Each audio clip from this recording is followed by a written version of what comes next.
Welcome, everyone. Today, Kimi and I are diving into a cup of something truly extraordinary. We are talking about Maraba coffee, a world-class bourbon variety of Arabica grown on the high-altitude, fertile volcanic hills of southern Rwanda.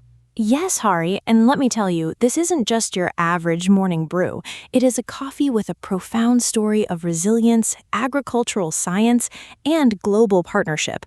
Grown near the Nunje Forest and the Western Rift Valley, this specialty coffee has completely transformed an entire community. It really has. Maraba is located in the hilly Huye district, about 12 kilometers from Butare and 150 kilometers from the capital, Kigali. These coffee plants thrive at altitudes between 1,700 and 2,100 meters on steep hillsides, which requires farmers to practice intricate terrace farming. The area experiences around 115 centimeters of rainfall annually, mostly falling during the wet season, from March to May, which aligns perfectly with the main coffee harvesting period. And that high altitude lowers the temperature to a steady 20 degrees Celsius, ideal for slow-growing, flavor-dense cherries. But the history of this coffee is what really blows me away.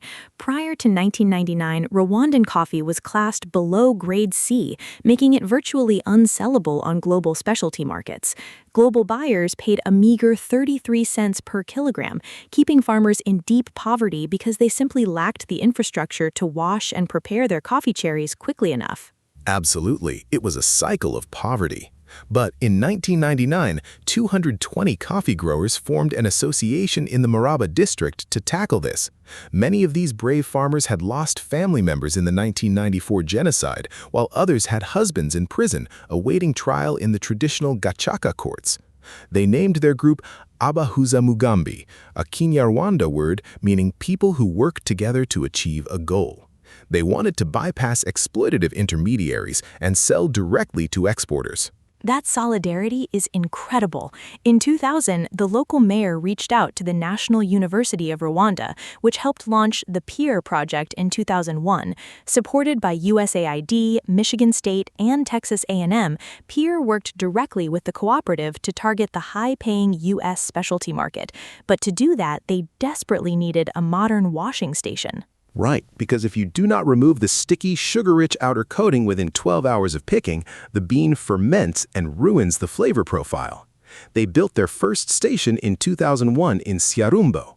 While they only processed 200 kilograms of washed coffee that first late harvest, it was successful enough to justify an upgrade in 2002, including a vital pipeline to bring pure mineral water from Mount Huye. And that pipeline changed everything. By the 2002 harvest, half the cooperative attained quality certification, catching the attention of Louisiana-based Community Coffee. Their representative visited Maraba alongside President Paul Kagame.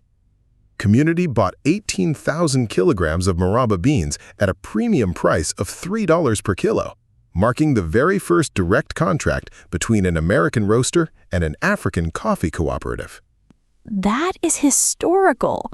Soon after, Comic Relief got involved, linking the cooperative with Union Coffee Roasters in the United Kingdom. Union visited, inspected the site, and helped them secure Fairtrade certification, the first Rwandan cooperative to do so. Union described Maraba as having sparkling citrus flavors complemented by deep, sweet chocolate notes. By 2003, Sainsbury's sold Maraba in all 350 of its UK stores, tripling the farmer's income compared to other growers. That income tripling allowed families to finally afford health care and education. They even opened a cooperative bank in 2003 so farmers could manage their money locally without walking all the way to Butare. They also reinvested 30% of their profits back into the co-op, purchasing agricultural lime to reduce the soil acidity caused by rainwater runoff. They really thought of everything. And here is a fantastic, less-known fact. In 2004, London's Mint Time Brewing launched a coffee beer using Maraba beans. The head brewer tasted coffees worldwide and selected Maraba because its natural hints of vanilla and chocolate blended beautifully without being bitter.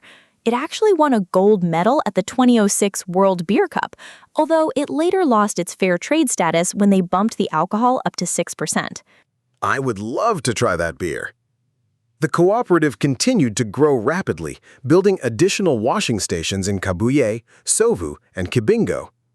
They even opened a telecenter in 2006 to bridge the digital divide.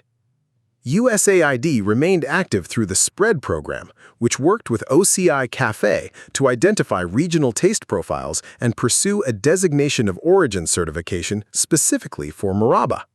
They also dominated national quality awards. In 2008, Rwanda became the first African nation to host the prestigious Cup of Excellence. The international judges actually held the cupping event at Maraba's laboratory in Kizi.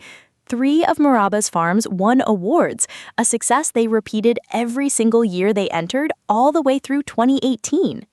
By its 10th anniversary in 2012, the co-op had grown to 1,400 members with assets worth $400,000. They subsequently launched an expansion program to add up to 2,100 hectares of plantation land. But they kept quality as their absolute top priority to stay ahead of the rising global competition. The production process remains incredibly meticulous. Farmers spend all day hand-picking only the deep red cherries, bringing them in banana leaf baskets to technicians who hand-sort them.